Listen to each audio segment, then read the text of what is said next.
ఇంటింటికి తెలుగుదేశం కార్యక్రమంలో నాయకులు కార్యకర్తల ఉత్సాహపూరిత వాతావరణం మధ్య ఏలూరు 18వ డివిజన్లో జరిగింది. పార్టీ నాయకులు ఇంటింటికి తిరిగి కేంద్ర రాష్ట్ర ప్రభుత్వాలు అనుసరిస్తున్న ప్రజా వ్యతిరేక విధానాలను ప్రజలకు వివరించారు.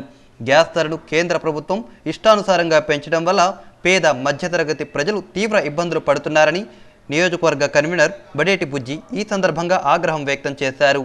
మహిళలు తీసుకున్న డ్వాక్రా రుణాలను మాఫీ చేస్తానంటూ చంద్రబాబు నాయుడు సంచలనమైన ప్రకటన చేశారని, దీనివల్ల పేద కుటుంబాలు ఉపశమనం పొందుతాయని ఆయన అభిప్రాయపడ్డారు.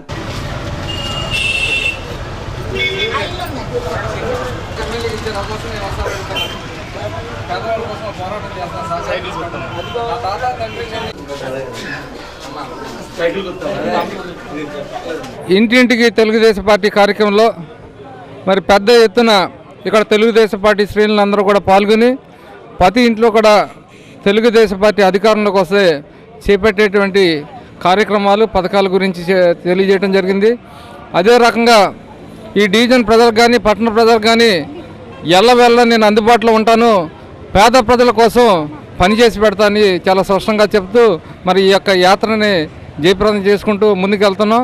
దానిలో భాగంగానే కార్యకర్తలు పెద్ద ఎత్తున ఇక్కడ మరి తెలుగుదేశం పార్టీ చేపట్టేటువంటి కార్యక్రమాలు గతంలో చేసినటువంటి పనుల గురించి కూడా వివరించి ఈ యొక్క డివిజన్లో గతంలో కూడా సుమారు 30-40 లక్షల రూపాయలతో స్లమ్స్లో ఉన్నటువంటి డ్రైన్స్ కానీ రోడ్స్ కానీ వేయటం జరిగింది. అవన్నీ కూడా తెలుగుదేశం పార్టీ చంద్రబాబు నాయుడు హయాంలోనే జరిగినాయని సందర్భంగా తెలియజేసుకుంటూ మరి ఈ యొక్క యాత్రలో పాల్గొన్నటువంటి తెలుగుదేశం పార్టీ శ్రేణులందరూ కూడా మరొకసారి కృతజ్ఞతలు తెలియజేసుకుంటూ